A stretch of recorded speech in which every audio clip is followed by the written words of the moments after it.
Sejahtera Malaysia, selamat petang tuan-tuan dan puan-puan yang dihormati sekalian. Denyut nadi suara rakyat terus bergema di channel ini.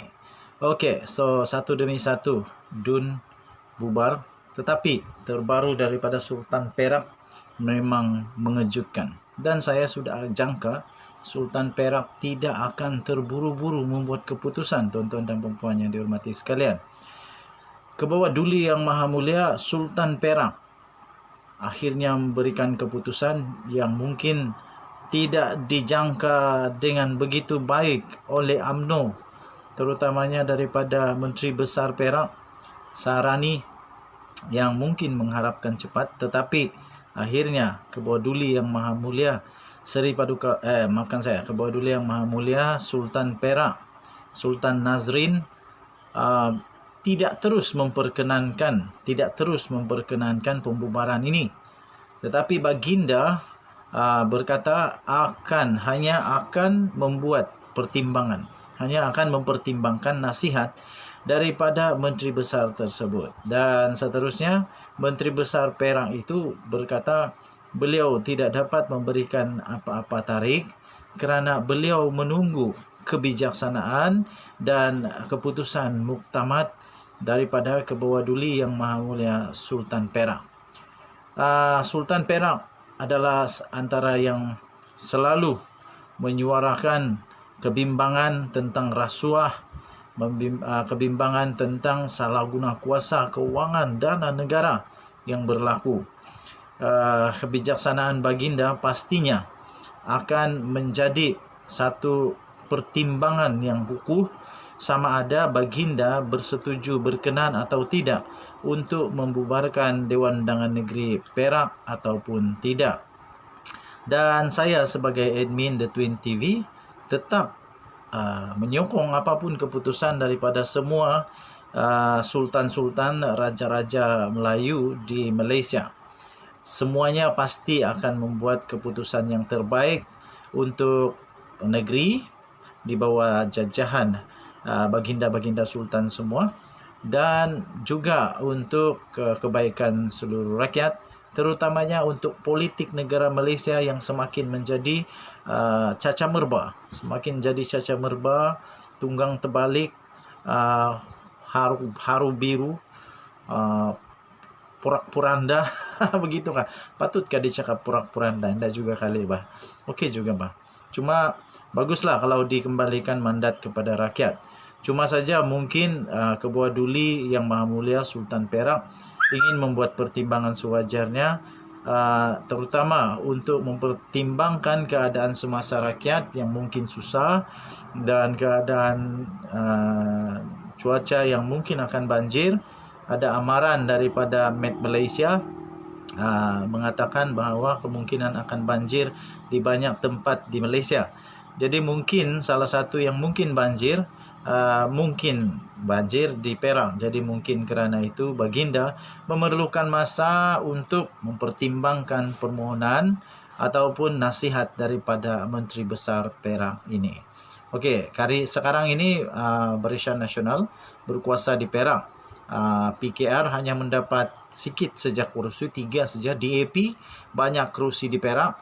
Jadi kita nantikan adakah Perak akan dikuasai oleh Barisan Nasional lagi ataupun terpaksa berputih mata dan melihat DAP, PKR muda dan amanah bergabung menjadi Pakatan Harapan Plus dan dapat menguasai semula negeri Perak. Kita nantikan daulat tuanku, ampun tuanku, beribu-ribu ampun sembah patik, harap diampun. Tahniah diucapkan kepada Kebawah Duli Yang Maha Mulia Sultan Perak. Kita jumpa lagi. Bye-bye. Salam sejahtera Malaysia. Selamat pagi tuan-tuan dan puan-puan yang dihormati sekalian. Denyut nadi suara rakyat terus bergema di channel ini. Okey. Perkembangan politik tanah air menjelang pilihan raya umum ke-15. Pada saya PRU 15 kali ini adalah paling bersejarah, paling dramatik dan paling penting untuk ramai pihak.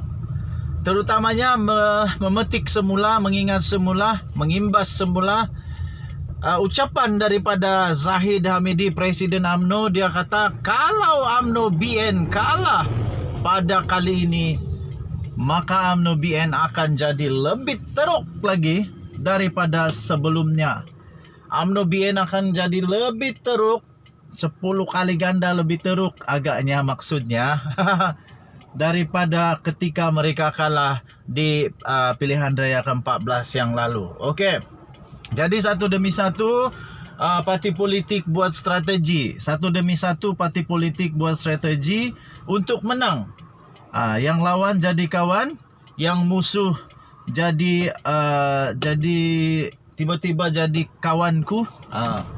Yang musuhku jadi kawanku. Yang dulunya tidak bengam, selalu berkeji-keji, sekarang terpaksa berbaik-baik. Okey, begitu juga dengan Anwar Ibrahim. Hari itu kata tak tahulah, macam-macam nafi itu ini. Tapi sekarang sudah dinyatakan bahawa memang kalau nak menang tak ada jalan, kena bekerjasama, kena buang ego sikit dan kena bekerjasama. Akhirnya Anwar Ibrahim mengumumkan bahawa Majlis Presiden Pakatan Harapan bersetuju bekerjasama di dalam pilihan raya bersama dengan MUDA. Okey, Parti Syed Saddiq. Saya mau ulas dulu tajuk ini. Pada saya ini adalah satu tindakan yang sangat betul, bagus daripada Pakatan Harapan. Kerana sekarang ini sudah ada undi 18 ya, dan harus diingat MUDA walaupun dia amat baru betul MUDA ini, tetapi dia sudah berjaya menang di Johor, tempat yang bukan calang-calang. Dia menang. Makna kata MUDA ini ada potensi untuk menang pilihan raya. Sekurang-kurangnya 1-2 kerusi mungkin MUDA boleh menang. Kenapa? Undi 18. Dan jangan permainkan suara orang muda. Suara orang muda sekarang, dia boleh menjadi lebih besar, lebih dewasa daripada orang yang sudah dewasa. Jadi kekuatan di antara MUDA dan Pakatan Harapan, maksudnya jadi Pakatan Harapan Plus, ini pasti saya yakin akan boleh menggugat kekuatan terutamanya pemuda UMNO. Pemuda UMNO.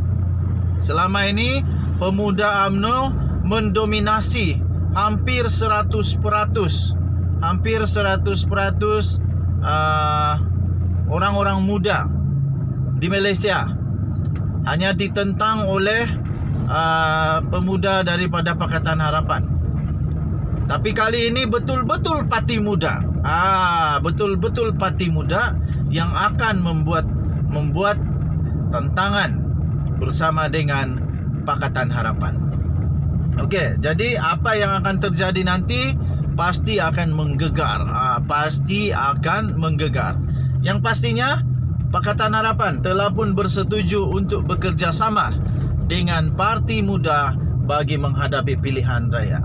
Pakatan Harapan dan Ikatan Demokratik Bersatu Malaysia atau dikenali sebagai MUDA akan bekerjasama dalam pilihan raya umum PRU ke-15, kata Anwar Ibrahim.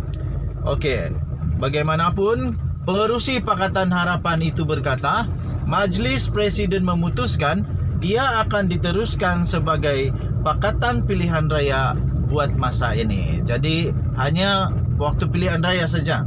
Jelas Anwar, kerana untuk menjadi parti komponen dalam gabungan itu ia perlu mendapat kelulusan daripada Jabatan Pendaftaran Pertubuhan ROS.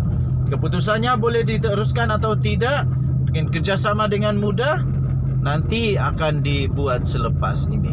Denyut nadi, suara rakyat tahniah diucapkan kepada Anwar Ibrahim dan MUDA yang telah membuat satu persetujuan yang amat baik. Kita jumpa lagi. Selamat pagi Malaysia. Bye-bye.